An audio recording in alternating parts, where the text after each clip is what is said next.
Our next speaker is Nadejda Komendantova.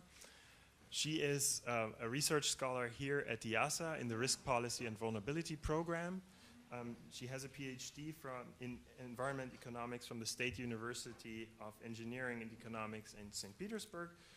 Prior to joining IIASA, she's been working with UNIDO here, which is also based here in Vienna. We've seen representatives from UNIDO also over the past couple of days. And Nadia is, I think, talking or addressing the challenge of financing all of these big projects which would need to be put in place to meet the global challenges, climate change and others, and how risk and uncertainty are important components of that, and actually the role of risk perception for potential investors and how that needs to be taken into account to raise this money for getting some of the investments and projects going. Nadia, the floor is yours. Thank you very much, Volker, for this nice introduction, and thank you for IIASA colleagues for this sign of trust to invite me to speak on this session. The topic of my presentation is risk and uncertainty in sustainable development policies, and as Volker said already, I'm going to address risk and risk perceptions by one group of stakeholders, by discussing valuable good, like Björn Stixon was saying on the first day of the conference, the stakeholders, private investors, and the need to involve private capital into renewable energy projects. This is a map which was developed by the Desertec Foundation and other organizations like the University of Kassel, the German Aerospace University, and others in frames of Trans-Mediterranean project, for example. It shows the potentials of renewable energy sources across the Mediterranean region in accordance to the optimum resource availability. This is a project of great scale. The squares which we could see on the map, they show how much land would be requested with current resource availability to satisfy energy demand of North African region, of Europe, and of the whole world. So the resources here are enormous. And the idea is to deploy renewable energy sources for local consumption and for further export to Europe. There are several drivers for this development. There are ambitious renewable energy targets in the North African countries. There are requesting goals of climate change and energy security policy. There are political initiatives like the Mediterranean Solar Plan, which foresees deployment of 20 gigawatt of renewable energy capacities in the Mediterranean region, and Transgreen Initiative. But there are also several barriers for this development. And here I would like to pick up to the previous presentation of Mans, and one of them is the willingness of energy companies and the availability of private capital. The next slide from the new energy, from Bloomberg New Energy Finance, shows current volumes of foreign direct investment which goes to renewable energy sources. Here we could see significant volumes of investment going to Asian region, mainly to such countries as China and India, and the volumes are increasing. Also significant investment in North America and Europe. However, Middle East and Africa are currently attracting the lowest volume of foreign investment in the world. And the situation is getting even worse after the Arab Spring. The volumes of foreign direct investment to Tunisia, for example, decreased by 14%, to Egypt even by 29%.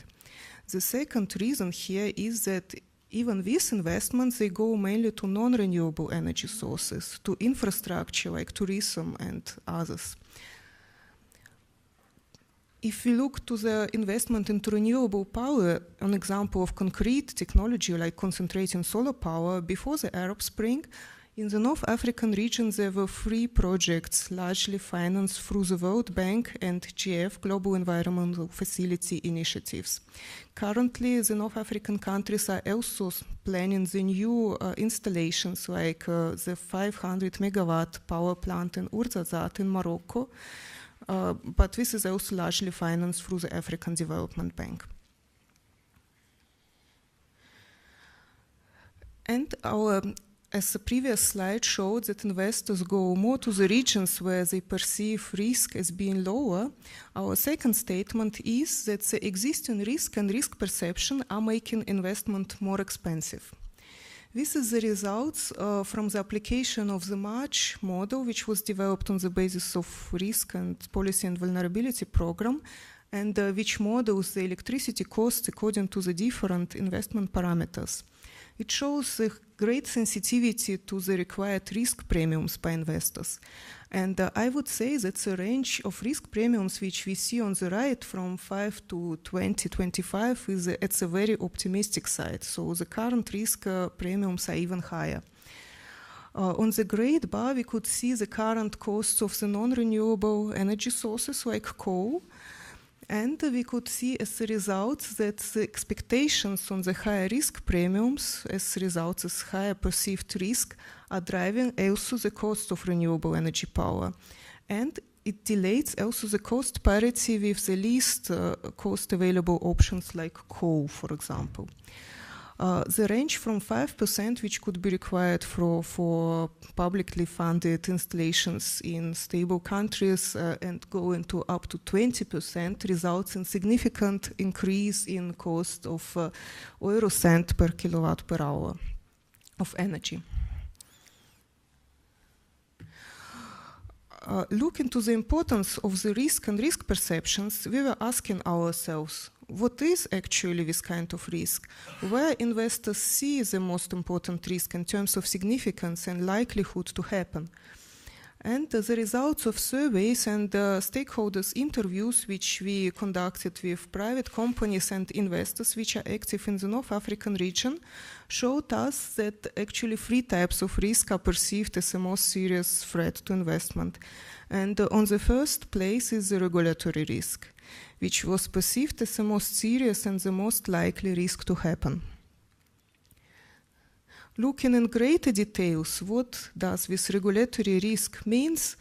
We found out that this is also the absence of financial support, but on the first place, this is the bureaucratic intransparency and complexity of the local procedures. Like, for example, if someone needs to start his own business and he needs up to 3 years for going through all regulations and up to 54 steps, this is a great barrier for business and also bringing great uncertainty and insecurity to investors. This bureaucratic complexity and intransparency risk is followed in terms by the regulatory instability, insecure property rights, and insufficient financial support. This graph is based on the results of the Ease of Doing Business Index, which is produced by the World Bank Group, International Finance Corporation.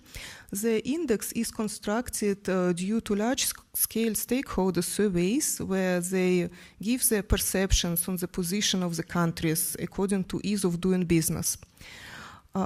What we see on the graph 0 is the median of the country. Here 183 countries are identified, and the bars show how the position of the country moved towards the median.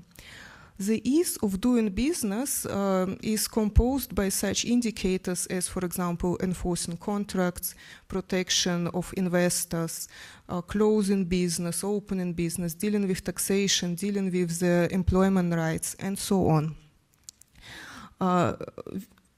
Here we compare the positions of the countries before and after the Arab Spring, and the perceptions of stakeholders show us that perceptions on regulatory complexity in North African countries improved in the countries where we saw political change and high donor activism, like in Morocco, for example. There are several programs, infrastructure programs running to attract foreign direct investment. At the same time as in Algeria, for example, there the changes were not so significant and the donor activism is not so high. We see that perceptions even brought the country in the rating position even lower. I would like to say that 2008, Algeria ranked 148th place from 183. So really connected with great complexities and difficulties for investors dealing with the local regulations. And coming to the conclusion, I would like to say why addressing the risk of private stakeholders is important, because the MENA region, as due to available resources and due to current political movement, is very important in the global shape. And if MENA moves from the oil and gas towards more renewable energy production, that would have significant impacts on climate change and energy security policies. But also, as it was said today in the morning, that MENA is reached by sun, sand, and suns, that could also provide significant employment to the young MENA population. Our second conclusion is that the risk patterns which I identified here and risk perceptions, they are not only important in regards to the MENA region and in regards to addressing the stakeholders' perceptions of business community, but it's also important in other areas, like we listened yesterday, for example, in the presentation of Shonali and in Joanne, how to bridge the risk uncertainties for different sustainable development policies. And with this, I would like you to thank for your attention. Thank you very much.